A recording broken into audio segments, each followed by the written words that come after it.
The show for today, we're talking to CWyatt-Morley2, who is the founder of an organization called WOMEN, and she's given us some information about her many years of working in HIV and AID and some of the problems and some of the challenges that she has been able to overcome. And of course, let's pick up where we left off by having you to sort of give us a retrospective in terms of the last 17 years that you've been involved in this fight against HIV and AIDS?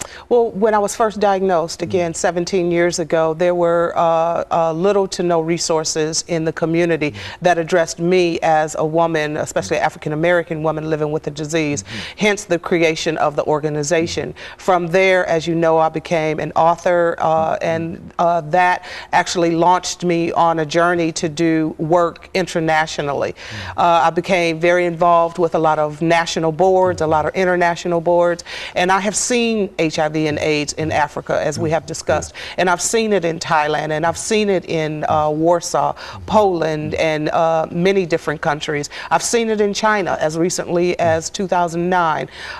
So AIDS in other countries is just as devastating as international. Yes, it is. It is. It is an internet. It doesn't care at all. Like I had said, it only cares that you be human.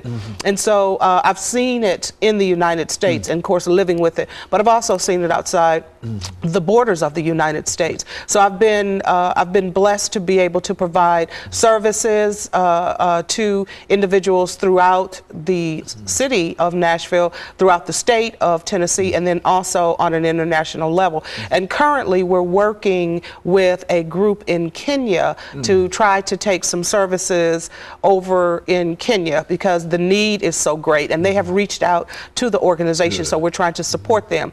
And you were talking about the retrospective. It is HIV 17 years ago is the same HIV as it is today. It truly is. The stigma that was there 17 years ago, that same stigma is here today, except, you know, it's a little different. The stigma has more to do now with people don't talk about it. More sophisticated. It is. People don't talk about it. People think that, oh, if I get infected, I'll just take a pill, having no idea what the medications are and the ramifications of taking these antiretroviral therapy medications are, and they just think that it won't happen to me because of, you know, because of my economic background or because of my education or for whatever reason. People are lulled into believing that HIV won't happen to them.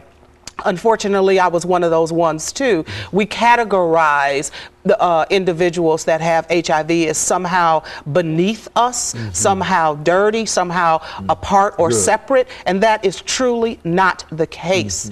But HIV, again, is just like it was 17 years ago, and unfortunately, we're entering in now well into the third decade of HIV, and as you know, African Americans, especially African American women, are disproportionately impacted by this disease. Hence, the reason for my organization and the expansion and the work that we're doing, because again, the African American community is one of the primary, not the only, but one of the primary communities that believes that HIV is affecting a different segment of the population, and it is affecting our population as well. So it's not my disease, it's somebody else's disease. That's exactly right. That's exactly right. And when we think that it is someone else, or we think that we can't get it, that is a level of denial that somehow can hurt us tremendously, because HIV doesn't care about any of that. You know, it just wants to, and when you take a look at me, you don't know whether or not I'm infected or I'm not infected. But as I said, I'm a person living with AIDS,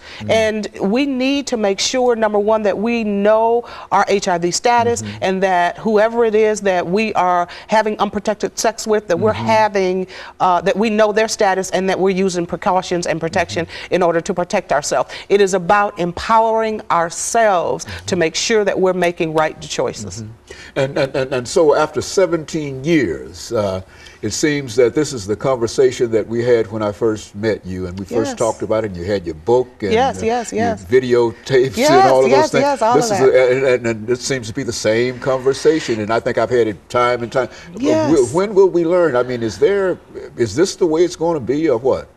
You know, I don't want to look at it that way. I don't want to look at it that it's going to be this way. What I want to do is thank God for the opportunities such as this, to talk about it, to open up the platform for discussion, to have African Americans at the table for decision making, which is a problem, as you're very much aware.